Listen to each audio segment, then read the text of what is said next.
Well, thank you. And the first order of business always is to say thanks to our colleagues at the library. This is a partnership that my colleagues who work at colleges and universities elsewhere wish they had, this kind of a partnership with an amazing organization. And just to set the record straight, because this is where Lisa, I always get in trouble with her. The Rock Island Public Library is the first library in Illinois to open under the Illinois Public Libraries Act of 1873. There have been other libraries around, some that could fit the definition of public, one way or another. Ours, of course, owes a great deal of gratitude to Miss Emma Gale.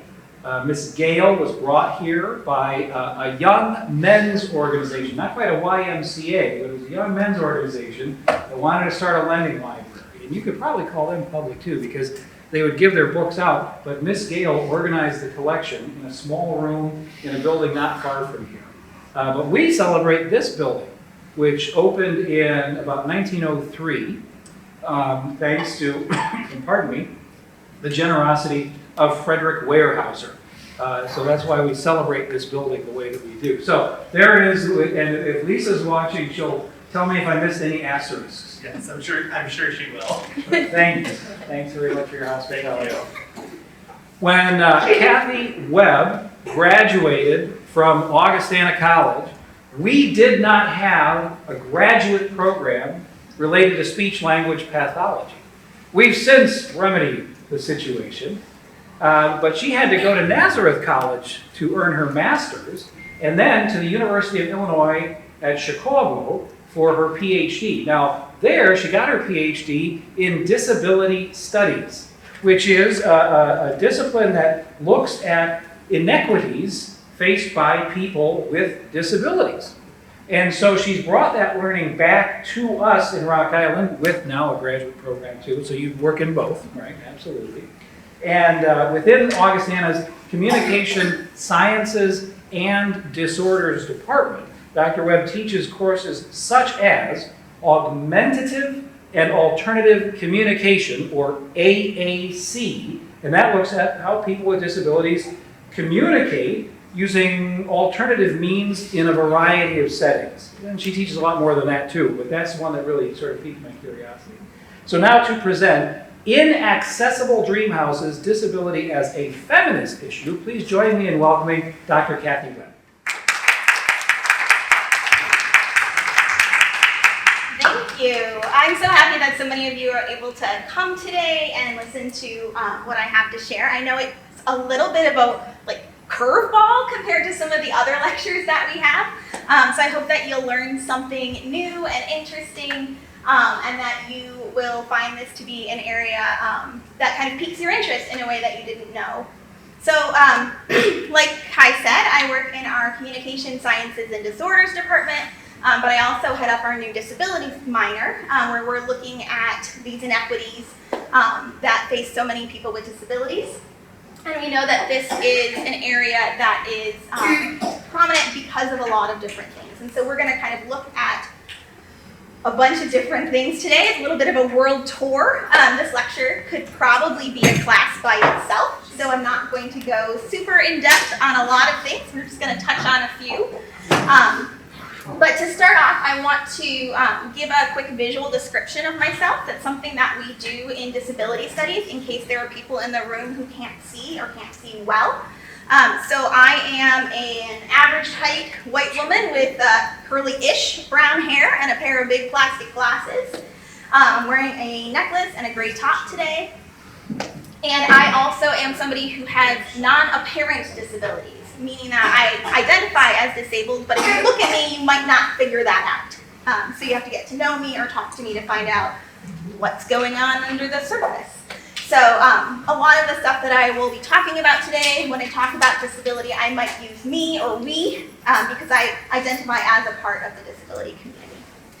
So we are going to take a little tour, talk about why we're talking about disability to start, then link feminism and disability studies together explicitly, and then we're going to use Barbie as a case study to look at some of those things that we talk about around disability and feminism. So that's where we're headed today. in case you didn't know, people with disabilities are the largest minority in the United States. The CDC current statistic is that 27% of non-institutionalized adults have disabilities. So we're not including children in that number. And when we say non-institutionalized, that means we're not counting people in prisons. We're not counting people who live in government-run group homes. We're not counting a large number of people who would also likely consider themselves disabled based on the qualifications that are around that. So 27% is more than a quarter of the population, and that does not count everyone. We also believe this number is going to rise significantly post-COVID with the number of people who have acquired disabilities due to post-COVID syndrome. So this number is wholly small. Another interesting thing about disability is that it's the one minority group that people can join at any time. You can't change your skin color. Gender is fluid in a different kind of way. You can't join those minority groups in the same way that you could join disability, right? Most of us, if we live long enough, will acquire some kind of disability. Other people acquire them at birth, sometimes an accident. There's lots of different things that bring people under the label of disability. So what do I mean when I say disability? In the United States, there are about 100 different definitions. Not helpful. So what I'm going to use is the definition from the Americans with Disabilities Act, the ADA. So according to this civil rights law, physical or mental impairments that substantially limit one or more major life activities are disabilities. So there has to be something about your body and or your mind that is different from what doctors say is normal, which is a whole other conversation, that impacts the way that you live your life, that increases your difficulty in doing some kind of activity, makes it harder for you to live in the world as it's set up today. Interestingly, the ADA also has a couple other caveats. You can have a history of such a disability, say like cancer. Maybe you're cancer-free now, but you had cancer and it impacted your life then. You might still be covered under the law. And then perception of disability is a category that covers people who might not have substantial limits, but other people look at them and decide they do. So this is about the perceptions that other people have. We often see this for people who might have, say, like a birthmark that's significant on their face, and people assume that that's caused them problems in their life. When really the problem is people assuming it's caused them problems, right? So lots of different ways to kind of categorize disability. Not everybody who has a disability identifies as disabled, and that's fine. But that doesn't mean you're not covered by the law, right? Excuse me. So one of the things that is true about disability is that it's an equal opportunity experience, right? It doesn't discriminate based on race, gender, class, age, any of those kinds of things. So when we think about disability, we have to think about it intersectionally. Now, if you came to the talk last week, Dr. Hicab-Renaud talked about intersectionality and how we all have multiple identities. And we're going to talk about this a little bit more later in case you missed that lecture. But we want to consider the fact that people are more than just disabled, right? So I am a white, disabled woman, and I could keep going with lots of other identities, right? Political identities, religious identities, all sorts of other pieces of me. So we have to consider the fact that every disabled person out there also has other identities, right? And that's kind of where we are going to focus on as we're looking at disability as a feminist issue. So I have a big quote here that I'll read in just a second. It's from Rosemary Garland Thompson. She's an academic who has a disability and works in disability studies, but also in feminist disability studies. She's somebody who has a limb difference, and she wrote a really great essay in a book entitled Feminist Disability Studies that really kind of walks through the basis of how feminism and disability studies intersect. And so this quote kind of pulls out the core of some of that, which is what we're going to dig into more in just a second. So Garland Thompson says, feminist disability theory addresses such broad feminist concerns as the unity of the category woman, the status of the lived body, the politics of appearance, the medicalization of the body, the privilege of normalcy, multiculturalism, sexuality, the social construction of identity, and the commitment to integration. So if you're familiar with feminism generally, you can probably see those themes in there as things that often get talked about as we discuss the oppression of women, essentially. And we can also talk about these things as we talk about people with disabilities. So these things kind of break down into 4 broad categories, and I'm going to give you examples of each of these categories that will be much more interesting than my introduction, I hope. So we're going to look at the body, identity, activism, and representation. These are 4 areas that are really important in feminism and also in disability studies.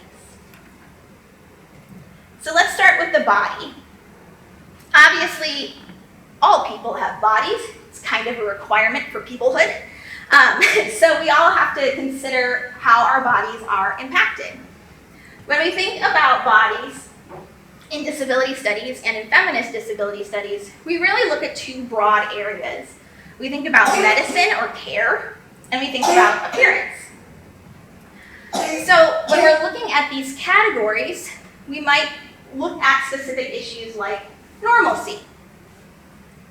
I'm sure all of you have heard sayings like, normal is a setting on a dryer, right? Like, no? Well, I've heard it a lot. The idea is that normal is decided by us, right? There is no set definition of normal that stays that same way forever. Normal is constantly changing. What was normal 100 years ago is not normal today, right? And it will continue to change over time. And so when we think about disability, particularly, oftentimes disabled people are seen as abnormal because our bodies and our minds don't fit the standard that has been set by medicine, right? So this is a really big issue for us to think about what is normal, why are we being told that being abnormal is a problem, how do we make our normal more normal? There's lots of different things we can think about here, not just around how our bodies function, but also how they look. If we could make it completely normal for people to go around in wheelchairs, then wheelchair users wouldn't face as much discrimination and oppression because people would be like, oh, well, wheelchairs are normal, right? Versus like, what is that? Right? People get shocked or surprised or unsure what to do when they encounter someone who's different from them. Reproductive justice is a really big issue that spans both traditional feminist studies and feminist disability studies. We all are familiar with the overturning of Roe versus Wade. When that got overturned and abortion became a state decision again, I posited that someone should give Buck v. Bell to the Supreme Court. This was a case from the 1920s that made it legal to sterilize women because they don't want defective people born. It was a eugenics-based law. Buck v. Bell was a Supreme Court case that has never been overturned. So if the Supreme Court is really interested in overturning laws, I submit that one for their consideration. Sex education is a really big topic. Many people with disabilities don't get sex education, period. Not even abstinence-only sex education. There's just nothing for many. So we know that the information and misinformation that people get can be really significant. For an example, I worked in a public school for a few years as a speech pathologist with deaf and hard of hearing students. And I had one high school student who was convinced that the first time you had sex was a freebie, you could not get pregnant. That is not information that we want people to share with each other as truth, right? Because we know it's not true. And so not having basic sex education, like you could get pregnant the first time you have sex, is a problem. So that's an issue that we are very vested in, and is something that many feminists have talked about as well, that good education about sex and sexuality. So reproductive justice is disability justice in a lot of different ways. We also are really interested in access to care, having accessible spaces, not just physically accessible, but also monetarily accessible, is a really big issue. Many disabled people live in poverty, and partly because the systems that the government uses to support people with disabilities requires that they live in poverty. For example, if you are on Medicaid, with a D, Medicaid, not Medicare, right? They're two separate systems. If you are on Medicaid, you cannot have more than $2,000 in savings. You cannot have more than $2,000 in assets, or you lose your benefits. So you have to stay poor to keep the health care you need to live, right? So that access to care piece is something that we really care about significantly, because it impacts people's lives in a really big way. Okay. Another area that we really care about is identity. So I mentioned a little bit before about intersectionality. No person has just one identity, right? You might be a mother or a father or a sister or a brother or a Republican or a Democrat or a Christian or a Jew. Like, there's all sorts of different pieces of ourselves, and disability is just one of those identity pieces. The picture on the screen up there is the disability pride flag. Did you know we have one? We have one. There it is. It got updated in 2021. But it was originally designed by Anne McGill, and the update was by her as well. It got updated because it originally, the colors were like a lightning bolt, and when people were scrolling on their phones, people were having seizures, which is kind of anti-disability pride. So once that got reported, it got updated to this solid bar, so that didn't keep happening. So you might see the version with the like lightning bolt on it, and please don't share that one, because we don't want people having seizures when they don't need to be having seizures. So each of the colors represents a different kind of disability, and the black field is supposed to represent the number of people who have died because of their disabilities, because of lack of care, because of caregiver violence, because of many different reasons that disabled people die. So when we're thinking about identity, one of the things that goes along with that is you can't have an identity if you're not a person, right? Sorry. So oftentimes disabled people are seen as objects, just like women have had to fight to not be objects. Disabled people have also been seen as objects who've been objectified. And so having identity and having pride fights against that objectification. It gives us more ability to express our personhood and to show ourselves as full and whole humans, and not just as things that are sitting there on the side to be looked at. We also find that many people in the disability community take time to develop an identity of pride in disability. Sometimes people don't realize they could be a part of the disability community, or that it is a vibrant community to be a part of. And so we find that many people have used this fluctuation of disability, this dynamic nature of it, in a way that has either led them apart from or closer to disability.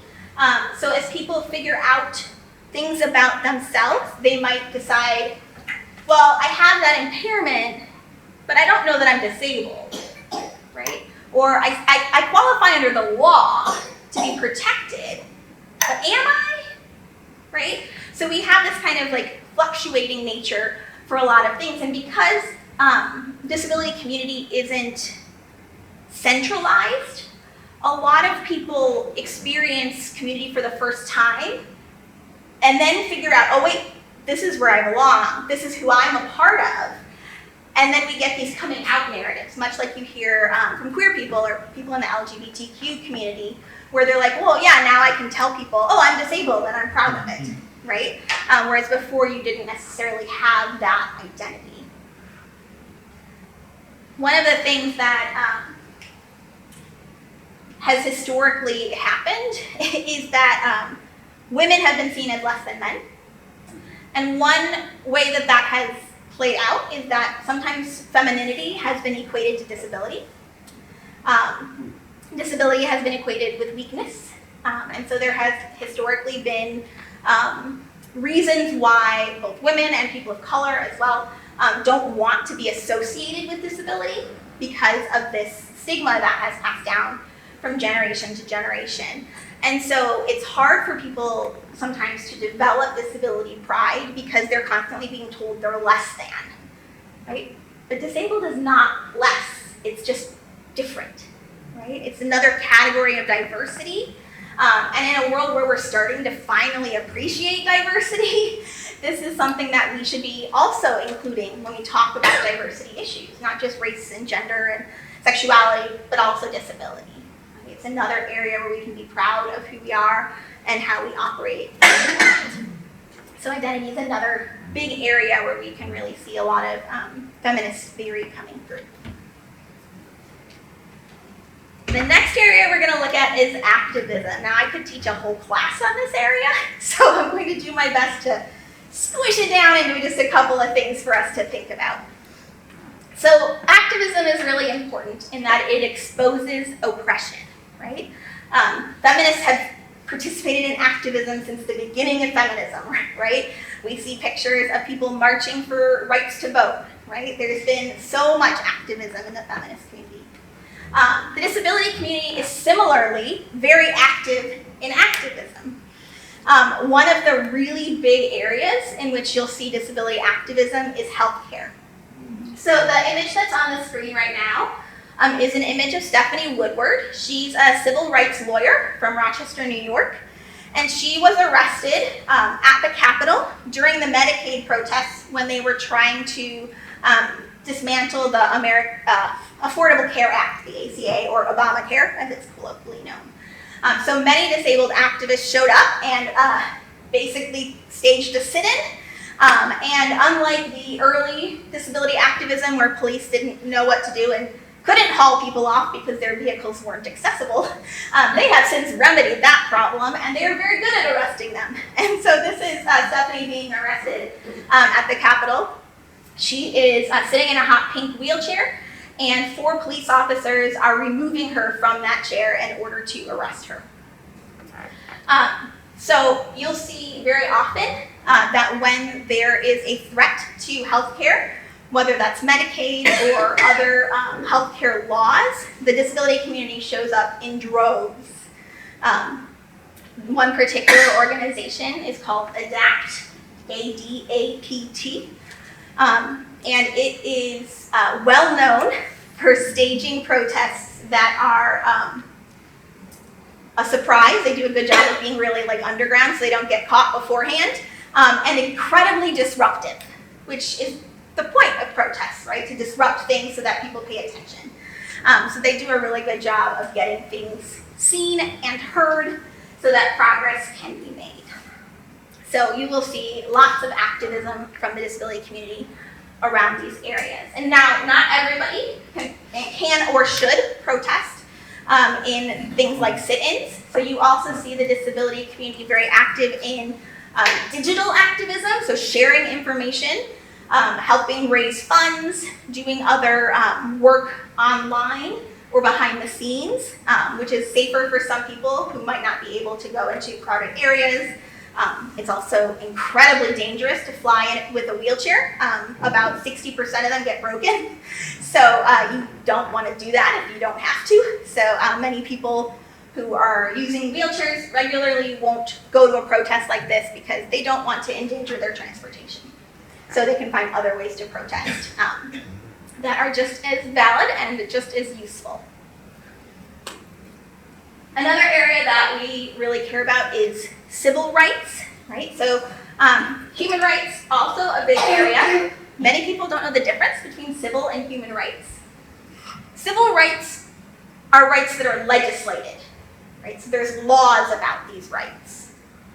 Human rights are not legislated or don't have to be legislated. So human rights would be things like the right to food, water, shelter, whereas civil rights would be things like the right to vote, right, which is enshrined in law.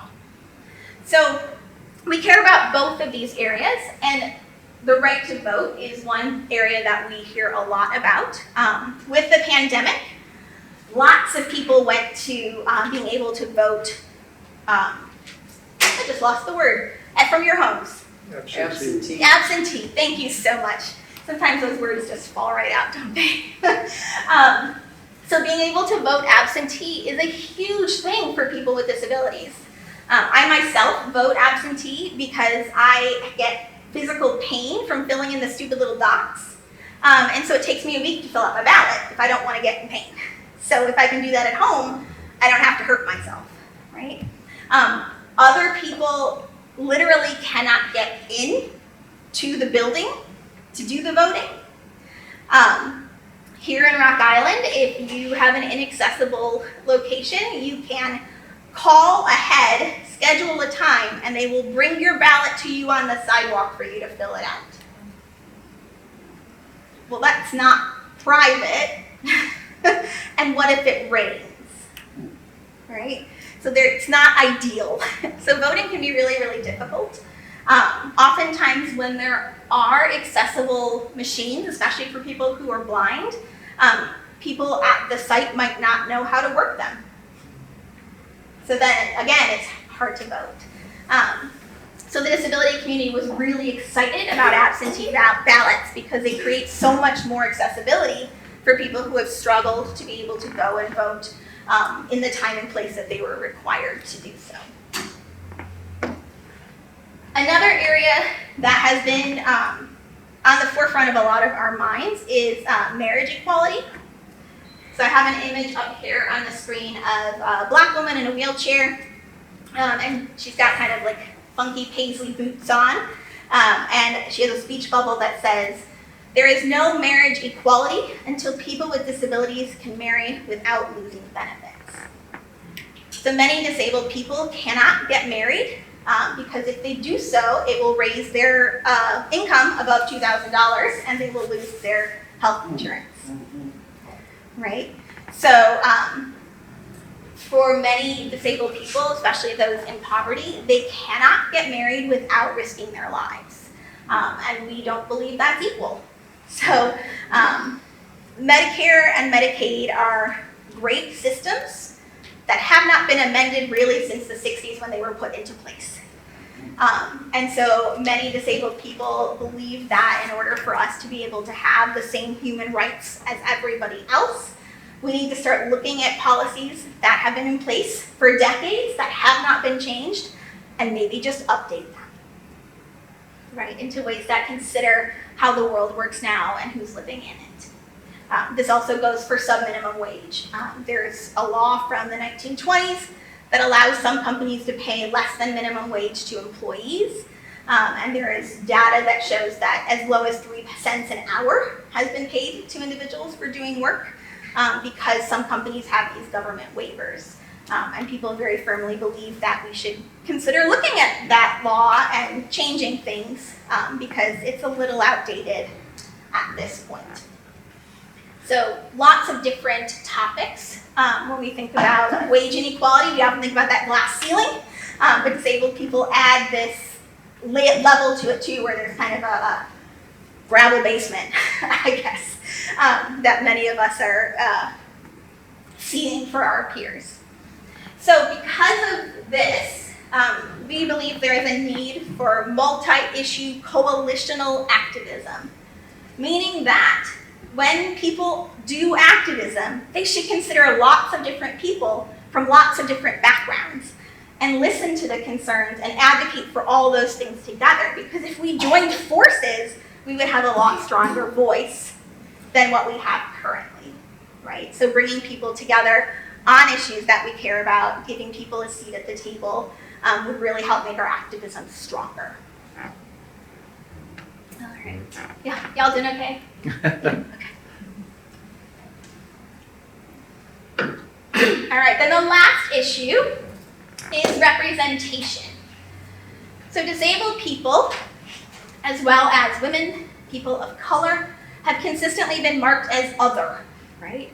Or incomplete, vulnerable, dependent, incapable, weak, or conversely, uncontrollable, threatening, unrestrained, and inadequate, right? We're either someone to look down on or someone to be afraid of. And we've seen this over time, that those in power fear those who are not, right? It's kind of a normal cycle, I guess, at this point. But when you are consistently told that you are all of these not great things, that's not great for us, right? And so one of the things that we use to combat that is representation, is being able to see ourselves not that, but something empowering, something that demonstrates who we are or who we can be. So there's a great importance in seeing yourself, right? There's a huge discussion in Hollywood right now about representation for people of different genders, for people of different races, for people of different sexual expressions, but not as much for people with disabilities. We know that still in Hollywood, many disabled characters are played by able-bodied actors. We know that disabled actors sometimes don't even get a chance to audition for the part because it's already been given to somebody in hopes that they will get an Oscar, because historically, you play a disabled person, you get an Oscar. We have proof. If you'd like to see said proof, there's a documentary film called Code of the Freaks. And it was put together by my mentor at UIC, and it talks about all of the different tropes and ways that disability has been talked about inaccurately, and talks about representation that way. It's fascinating.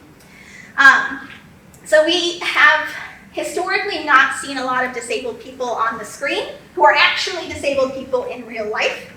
And oftentimes when we do, it's not great, right? So how many of you are familiar with the Bechdel test? A couple of you. Bechdel, B-E-C-H-D-A-L, I believe. So it's a test that feminists use to talk about women in film. So the question is, are there at least two women, and do they talk about anything other than men? Right? So that was kind of the bar that was set for better female representation in movies. Like, could we have some whole person characters who aren't just boy crazy, as it were, right? So we have a similar test in disability studies. It's called the Frieze test. It's named after Penny Frieze. And the questions are, is there more than one disabled character? In most films, the answer is no, emphatically. Does the character have their own narrative purpose? Meaning, are they actually their own person, like with their own storyline? Or are they just there to help somebody learn valuable lessons about life and love? And then, is the disability not eradicated or eradicated? So in most cases, when there's a disabled character, they miraculously are cured. Or they're killed, which is a kind of cure, right?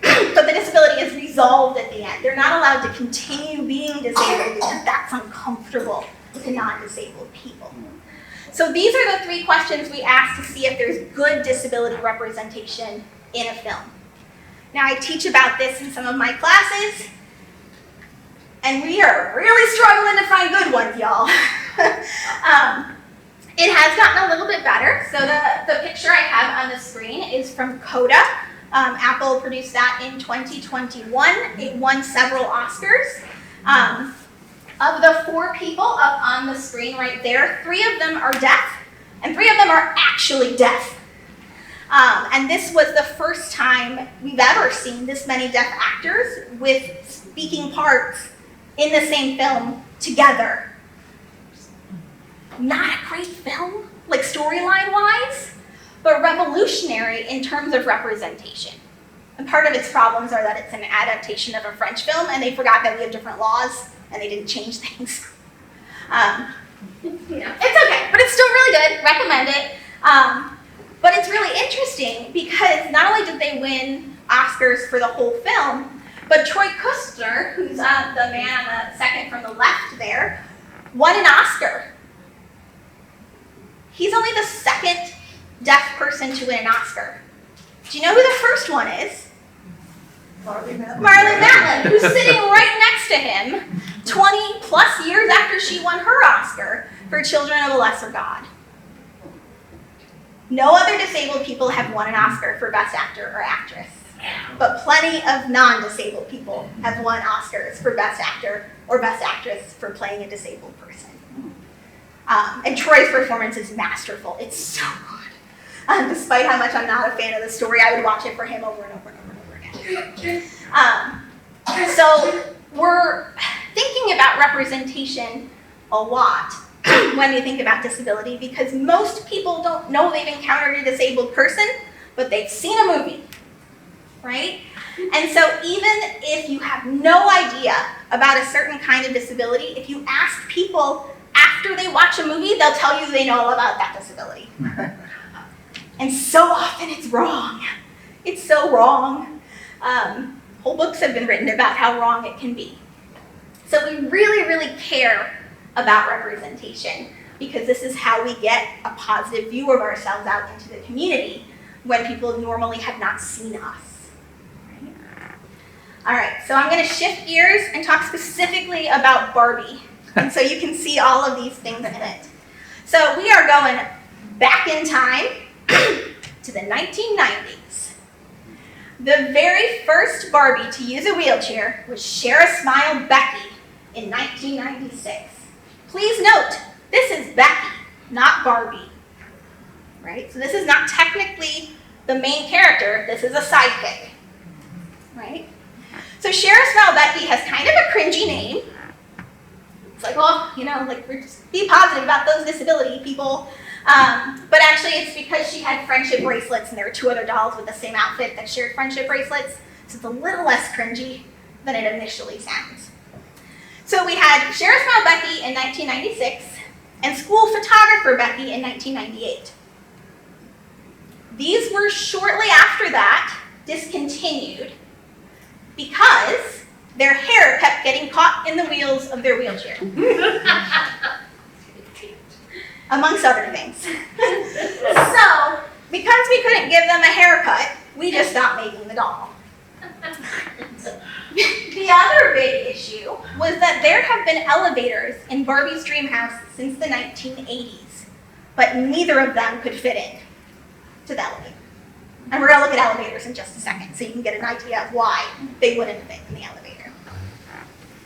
So, this was the first foray into disability that Barbie made, and it was a good attempt. Yeah. And then in 2000, they came out with Paralympic Becky. Notice her hair's tied back. So we fixed the wheelchair problem, but this is a special edition Barbie because the Paralympics were, I believe, in LA that year. So because they were in the US, they made a special edition Paralympic Barbie. Now, one of the interesting things about all these wheelchair Beckys, again, they're not Barbies, they're Becky, is that they have slightly looser clothes than a traditional Barbie and flat feet. So they can't wear any of Barbie's shoes, because all of Barbie's shoes are heels. So technically, your Becky can't share clothes with your Barbie because they've designed her slightly differently. Also interesting when you're thinking about toy worlds, right? So I mentioned the dream houses. Let's take a look at some of those. Here's part of Barbie's Malibu dream house from 2013. Now, there is a turret on the left side there that has like a round bottom. That's the elevator. So it had like a crankshaft at the top of the roof that you had to like turn to make the elevator go up and down. But because of its shape, with that bar in the back, Becky can't get in there. So Barbie can use the elevator, but Becky can't go to the second story. So much for sleepovers. Right?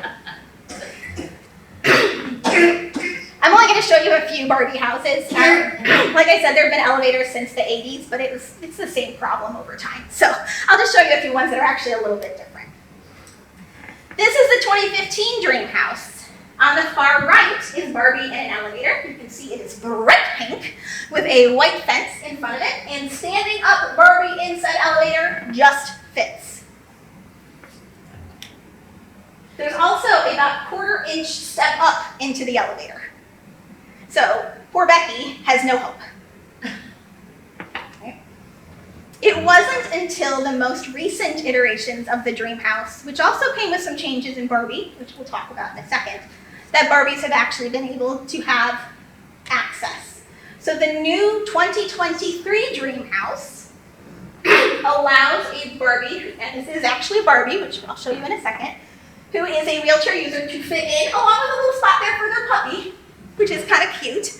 And I guess your chair's not going to roll over your dog if they have their own separate space, so decent design. And so you can have a wheelchair user fit in there, or in other shots, 4 Barbies standing up together, and actually be able to navigate up and down the dream house like everybody else. That's a long time for Barbie to come around and make a house that actually had a wheelchair accessible elevator. Also, you'll notice there's a little ramp in front of her too, so she doesn't have to navigate a hump to get into that wheelchair. So we finally come around. And that is only, I believe, because Barbie has finally diversified their line. So in 2019, Barbie announced that they were going to have different heights, body shapes, skin tones, and hair colors. And the disability community went, hello? Maybe pick us? In 2022, Barbie did.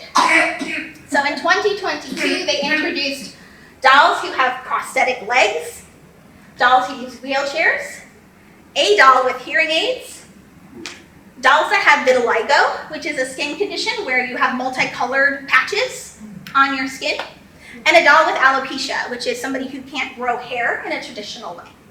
Although that one's a little controversial, it's unclear if she has alopecia or if it's just supposed to be a black woman with a really nice hairdo that doesn't have hair on her head. It could go either way. We're not sure. And then in 2023, they introduced a doll with Down syndrome. And they did this in collaboration with the National Association for Down syndrome. So not all of the Barbies on this shot are the Barbies with disabilities, but most of them are. So you can see at the far right is the doll with Down syndrome. And then the one with pink hair to her left has a prosthetic purple leg. And then there's some random one with big blonde hair. And then you have a black Barbie in a wheelchair. Behind her is the Barbie with hearing aids. And next to her is a Ken with vitiligo.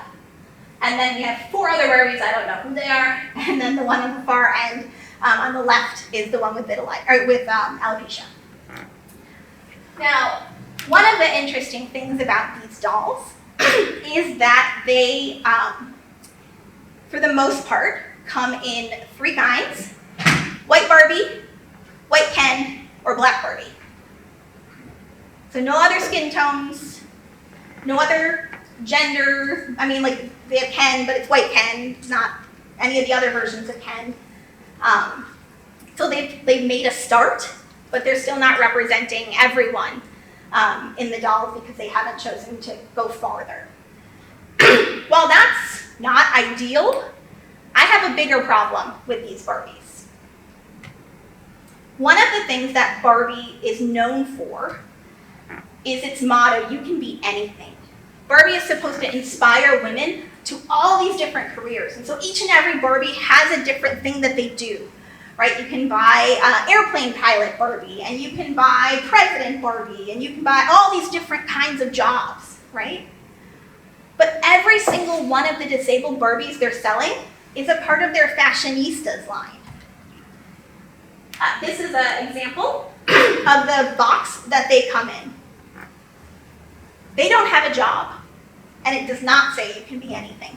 on a single one of the boxes for a disabled doll. So while we finally got representation, and I'm so excited about that, I find that more disturbing than anything else. That the disabled dolls can't be anything, right? We didn't give the wheelchair to a lawyer doll, right? That's not what we did. Now, they did fix the flat feet problem, so they all have articulated feet now and can wear each other's shoes. But they don't have jobs. Disabled people in this community are often not seen as having jobs or being employable. And Barbie is echoing that in what they've done here with these dolls. And I find that endlessly fascinating and sad at the same time. So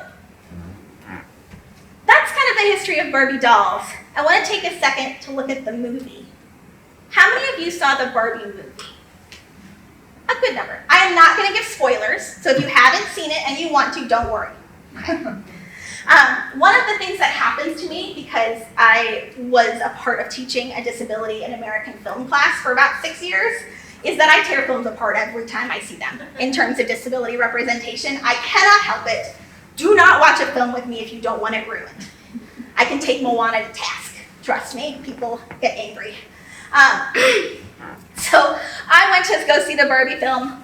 Caveat, I've seen it once, and I've seen some clips, so I might be missing some things because I haven't deep dived into it yet. But I was both impressed and saddened by the representation in the film.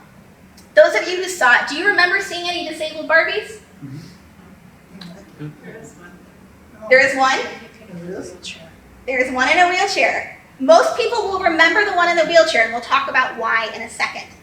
I found 5. 5! It's so exciting.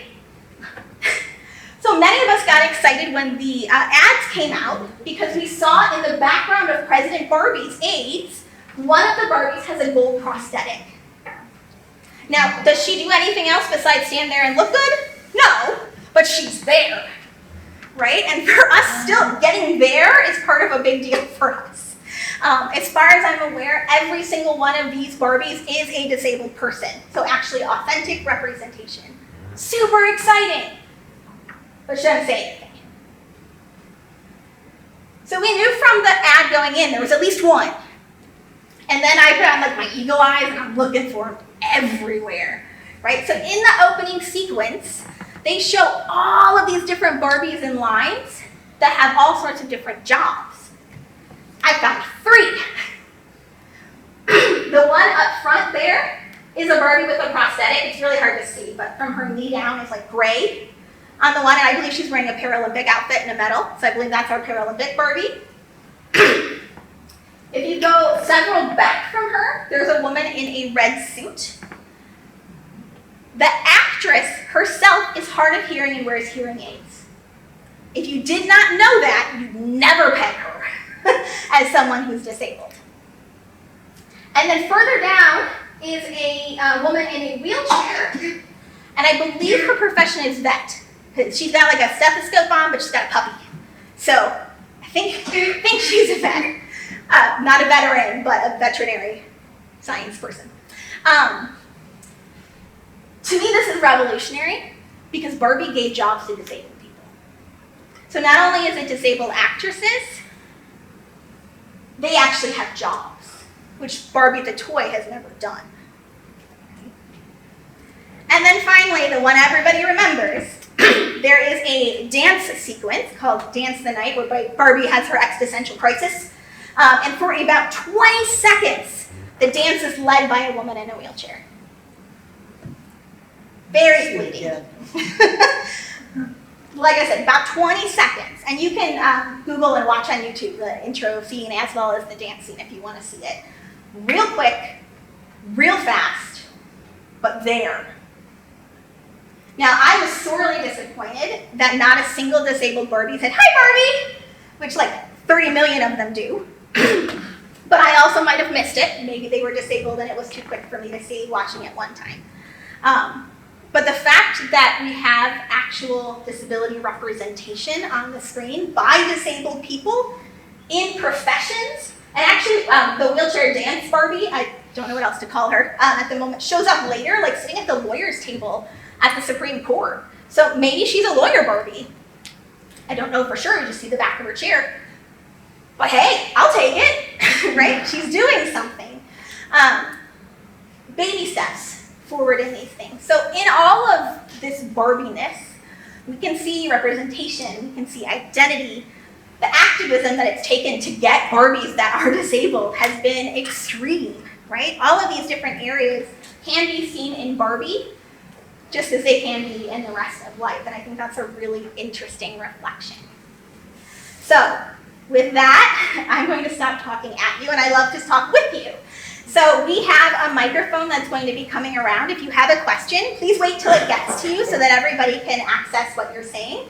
And I'd be happy to answer any questions or go off on any rabbit trails with you if you have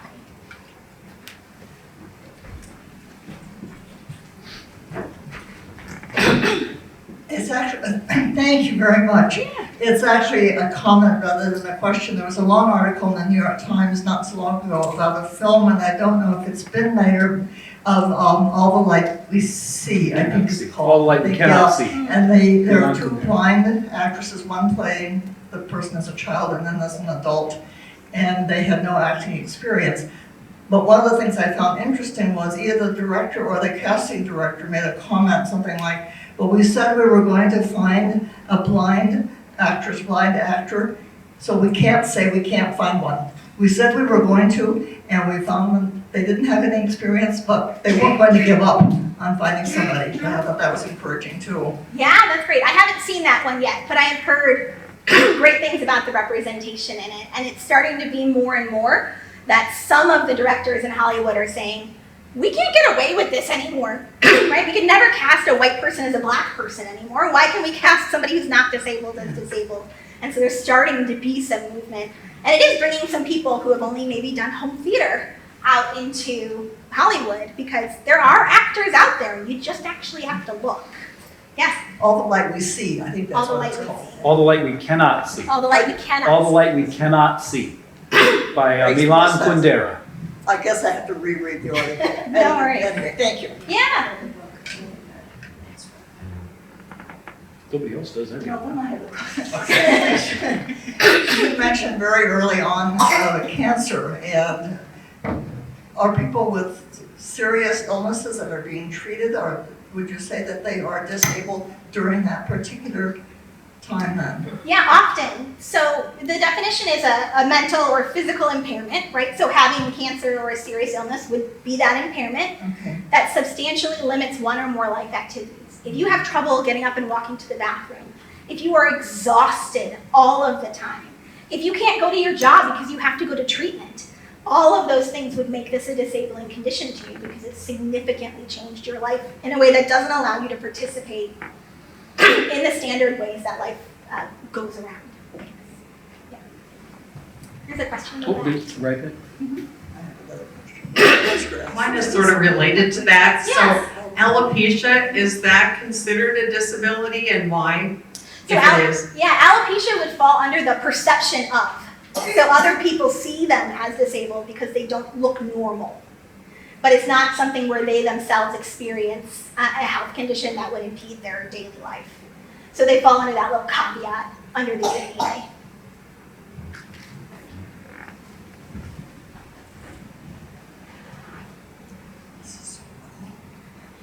I lived at the Fort Armstrong, and of course, there are a lot of people that, like myself, who are disabled. But my question is, other than the Children of a Lesser God, is there any other movies or books dealing with this subject? So many. Whether or not they're good is a different question. So there are a ton of movies that have disabled characters, but there are very few that I would highly recommend. I actually really dislike Children of a Lesser God. It makes me super angry. And I think that's partly because I worked in deaf education, and I feel like William Hurt's character in the movie, the play's different, but in the movie he's quite abusive to Marlee Matlin's character in ways that I don't appreciate. So I'm not a fan of that one. One that I do like, not perfect, but really good, is The Peanut Butter Falcon. And that's a movie about a young man with Down syndrome. And this is one where they went and sought someone with Down syndrome to play this part, who is institutionalized. He lives in a nursing home, but he's like 21 and he hates it. So he breaks out and then goes on this like Huck Finn style adventure, which is a super fun and interesting movie. It has its problems, but generally it's pretty good. I can't say that I know of a single movie that doesn't have its problems. But that one is generally pretty good. Yeah. See The Champions? The Champions, I have not seen yet. But it is a recently released film based on a Spanish film, which is, again, a movie that the Special Olympics has championed that features many people with intellectual disabilities. The representation in there is set up to be fantastic, but because I haven't seen it, I cannot comment on the storyline yet, but it is on my list to see. I missed it when it was in the theaters, and it's just not out yet, so. It's on streaming. Oh, did it start streaming? It's streaming now. It's a great movie. I looked for it last month, and it was not streaming, so that must be newly out. What about the piano? Oh, the piano. Not a fan, if I remember correctly. Isn't that the one where the girl's fingers get cut off? A lot of abuse in that film. Not a fan. Or I could be thinking of a different one, but yeah. Lots of great books out there. It's starting to be that many disabled authors are writing books and getting published. I happen to own a collection of children's books, some of which are fantastic, and some of which make me want to cry. My favorite one is We Move Together, and it is a really great children's book, probably good for up to, I would say, age 6 or so, with great illustrations that show a wide variety of different people, including portraits of actual disabled advocates mixed throughout the scenes. And it's just a beautiful story about how diversity is a great thing, and we should all strive towards that. So that's one of my favorites. I've actually got a question. So I did a quick survey of the audience. About half the people here are wearing glasses. Is that normally counted in that, for example, that 27% statistic? Would someone who wears glasses be included in that, or would they not be counted because it's been normalized? Yeah, that's a great question. So it would not be counted because it's been normalized. So if you are somebody who has vision needs like myself, or half the people with glasses in the room, if your vision can be corrected, it's not considered disabling because we do have access to glasses and whatnot here. Now, if you lived in another country where you didn't have access to glasses, then it would be considered disabling. But until you get to the point where your glasses don't cover your need, generally it's not considered disabling or covered under the law because of that. This will have to be the last question, I'm sorry. Then we'll continue the conversation. Wait, the microphone's right there. Okay, hearing aids, have they been normalized? I would say no, unfortunately. So obviously many people need hearing aids as they progress in life because just the way that bodies work, we deteriorate over time, right? And our hearing does as well. And some of us have treated our hearing more kindly than others. So for some of us that goes a little bit faster than for other people. And I know like for myself, it took me 6 years to convince my grandmother to wear hearing aids because she didn't want the stigma of wearing them. And it wasn't until she had great grandkids and she kept telling me they need speech therapy. They don't ever say anything. And I was like, no, Grandma, they talk your ear off. You can't hear them. That she was like, oh, and went and got hearing aids and then enjoyed her time with her grandkids, or great-grandkids rather. So I think there's still a lot of stigma around hearing aids, and there's hope that that will change over time, especially with them now being available over the counter. But so far, people are still really hesitant to get hearing aids, and it's moving, I think, the other direction, but I don't think we're quite there yet.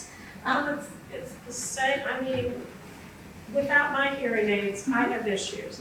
But without my glasses, it's equal. Yes, in that sense it is. It's very confusing. I totally get that. But like access to glasses is typical throughout our lives, whereas access to hearing aids can be very difficult for some people. Oh, and it's cheaper too. And it's Well, exactly. we are having a great conversation, and it can continue because our hosts have brought us coffee and cookies and water and hot water for tea. But for now, we do have to conclude the formal part of the program, which means if you want more, come back next Thursday, when Dr. Jane Simonson will be our presenter. But until then, I'd like to thank our guest, our host at the library. But please join me in thanking our speaker, Dr. Cathy Webb.